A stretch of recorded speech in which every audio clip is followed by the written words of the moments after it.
Sir बाज़ चीज़ें जो हैं वो बड़ी इंटरेस्टिंग होंगी। जस्टिस काजी फ़ायज़ ईसा ने जो फैज़ाबाद धरने के ऊपर ऑर्डर दिया हुआ है, उस वक्त के डीजीसी जनरल हम्म, फैज़ हमीद का उसके अंदर तस्करा मौजूद है। हम्म, अगर as chief justice of Pakistan उस केस को वो टेकअप करना चाहते हैं तो फिर क्या बनेगा? क्या जनरल फैज़ हमीद के ऊपर एक्शंस इनिशिएट दोबारा होने का इम्कान मौजूद है? देखिए जी, अगर वो करना चाहें तो बिल्कुल वो कर सकते हैं। कर सकते हैं। कर सकते हैं। केस अभी है सुप्रीम कोर्ट के जी, सामने। The case is there. तो ये अभी एक लटकती हुई तलवार मौजूद है जो किसी वक्त भी किसी के सर पे चल सकती है।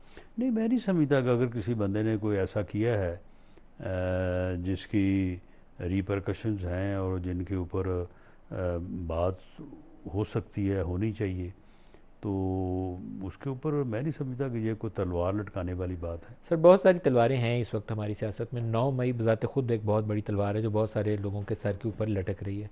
एक ज़माने में सुप्रीम कोर्ट के चीफ जस्टिस ने जस्टिस काजी फ़ायज़ ईसा को इमरान खान के मतलब केस सुनने से रोक दिया था। हम्म, 9 मई के जो मुकदमात हैं वो या इमरान खान या तहरीक इंसाफ के लोगों के इर्द गिर्द घूमते हैं, हम्म। उनका क्या बनेगा?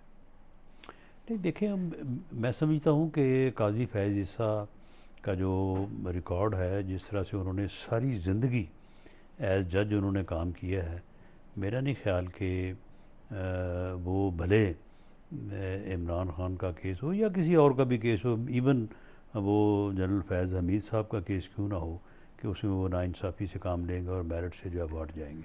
लेकिन जो रेफरेंस उनके ख़िलाफ़ आया था वो सबको मालूम है कि वो इस्टेब्लिशमेंट की माँ के ऊपर उस वक्त हम्म, प्रेसिडेंट साहब ने फ़ाइल किया था, इसमें हम्म, कोई भाम नहीं है। हम्म, तो अगर वो चीज़ें उनको मालूम है एज जज, तो as a person, as a human being उनके पता होगा कि किसने क्या काम किया हुआ है उनका हम्म। रास्ता काटने के लिए। जब भी वो केस टेकअप करेंगे तो एक नई सिचुएशन तो हमारे पास लेकिन आएगी। देखिए, जज का इम्तिहान तो फिर यही होता है ना।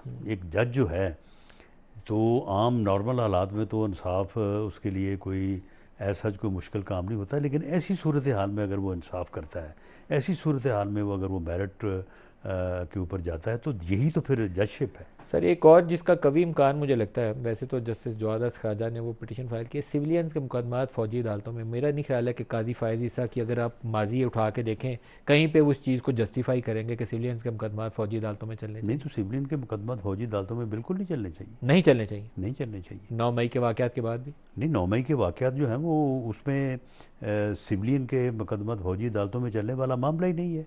अब एक सिविलियन जो है वो अगर फौजी जुरिस्डिक्शन में दाखिल हो जाएगा और वहाँ पे जो है वो आर्मी एक्ट 1952 जो है वो ऑपरेटिव है, तो उसके तहत ही मुकदमा चलेगा ना। फिर उसको कोई ला के जो है वो, ये ऐसा तो नहीं है कि जी बाहर रोड के ऊपर एहतजाज हुआ है और मुकदमा जो है वो मिलिट्री कोर्ट में चला गया। अब एक मिलिट्री का प्रोहिबिटेड एरिया है, उस एरिया में जो है वो दिफाई तनसीबात हैं, अगर उनको किसी ने जाके डैमेज किया है, उनको उठा के ले गया, उनको आग लगा दी है, उनकी रिकवरी होनी है, उनके ऊपर जो है वो ट्रायल होना है, तो वो क्या फिर जो है वो ट्रैफिक लॉ के तहत जो है वो चलेगा। सर जिस यानी मिलिट्री एक्ट जो है 1952, अगर वो है, या तो ये है ना कि वो कोई अब नई कोई चीज़ क्रिएट की जा रही है। इफ़ लॉ इज़ देयर, तो उस लॉ का कोई ना कोई जुरिस्डिक्शन एरिया है ना, तो उस एरिया में जो दाखिल होगा उसके तहत ही ट्रायल होगा ना। और इससे पहले सैकड़ों लोग हो रहे हैं, हर साल हो रहे हैं। इनके 3.5 साल में जो अब शोर मचा रहे हैं, सैकड़ों लोग जो है वो ट्रायल हुए, उनको सज़ाएं हुई हैं। जिन लोगों ने को बॉर्डर क्रॉस किया या कोई अदरवाइज इन्फॉर्मेशन जो है वो उन्होंने पास ऑन की, जो ऑफिशियल सीक्रेट एक्ट है, तो उनके खिलाफ मिलिट्री को यानी मिलिट्री एक्ट 1952 के तहत ही मुकदमा चले और सर मिलिट्री कोर्ट्स में चले हैं।